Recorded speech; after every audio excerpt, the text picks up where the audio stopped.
All right, let's talk about Cupid. Yeah, that little chubby dude with wings, a bow and arrow, and a weird obsession with making people fall in love. You see him everywhere around Valentine's Day, on cards, chocolates, memes. But who is Cupid, really? And what's his deal with love? Let's break it down. No fancy mythology talk, just straight-up facts and stories in plain language. So first, Cupid is the Roman god of love. His name in Greek mythology is Eros. Same guy, different names. But there's a twist. In the earlier Greek stories, Eros wasn't a cute baby at all. He was actually portrayed as a handsome, powerful young man. Yeah, more like a Greek heartthrob than a baby with wings. Over time, especially in Roman culture, his image shifted. He turned into the cute little winged child we all know today, a mischievous, love-striking toddler who flies around causing chaos. Because what says romance like being shot in the heart by a magical infant? Now, Cupid's whole thing is his bow and arrow. But not just any arrows. He's got two types. One is tipped with gold. If he hits you with that, boom, you fall in love instantly. Head over heels. No control. The other arrow? It's made of lead. And if you get hit with that one, sorry, you feel the exact opposite. Disgust, hate, rejection. So yeah, he's not all hearts and roses. He can be a little menace. One of the most famous stories about Cupid is the myth of Cupid and Psyche. Buckle up, it's a weird one. Psyche was a mortal woman who was so beautiful that people started worshiping her instead of Venus, the goddess of love, who also happens to be Cupid's mom. Venus didn't like that one bit, so she told her son Cupid to make Psyche fall in love with the ugliest creature on earth. But guess what? Cupid saw her, fell in love himself, and decided not to follow orders. Classic. He took her to a secret palace and married her. But with a catch. She wasn't allowed to see his face. Ever. Yeah, real healthy relationship stuff. Everything was going fine until her jealous sisters got in her head. They convinced her to sneak a look at him while he slept. She did, and when the light hit his face, she saw he was actually a god. Cupid woke up, felt betrayed, and bailed.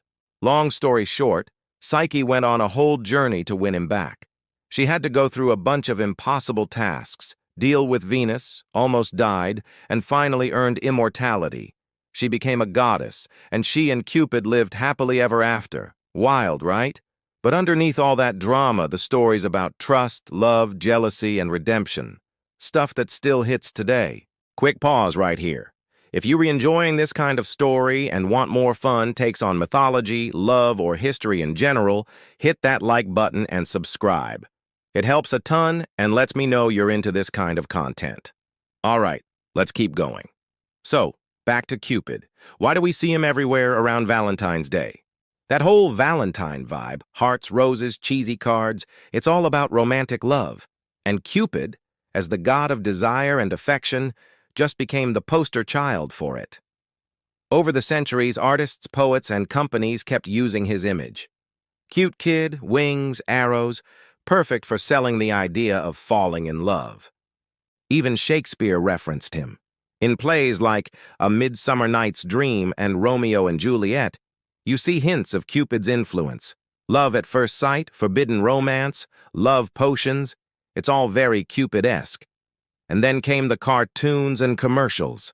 Hallmark turned him into a lovable little mascot. Suddenly, Cupid wasn't just a myth, he was a marketing machine. But here's the thing. Cupid isn't just about romance.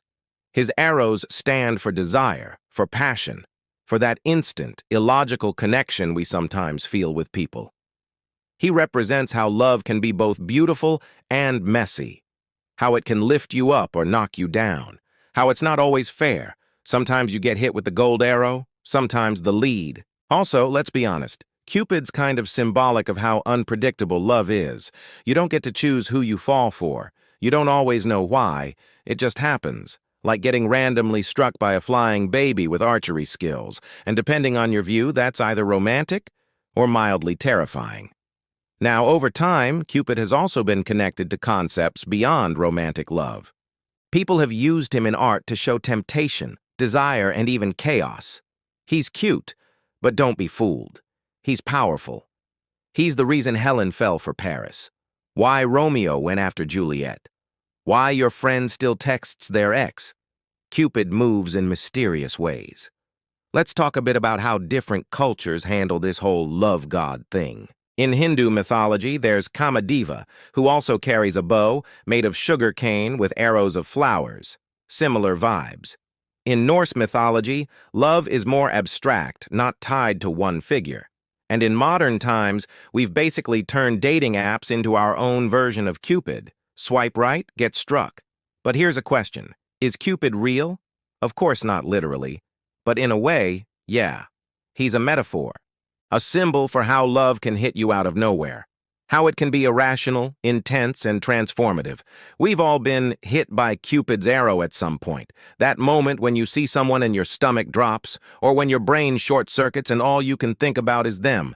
That's Cupid's magic, or curse, depending on how it goes. So next time you see that little guy flying around on a Valentine's card, don't just laugh him off. He's more than a cute cartoon. He's a god with thousands of years of history. He's the reason for a lot of great art, messy relationships, and late-night texts you probably shouldn't have sent. Whether you believe in fate or not, Cupid is part of the way we tell stories about love. And honestly, that makes him kind of timeless. All right, that's it for today. I hope you learned something new, or at least smiled once. If you did, drop a like. Maybe subscribe and let me know in the comments. Have you ever been hit by Cupid's arrow? Thanks for watching.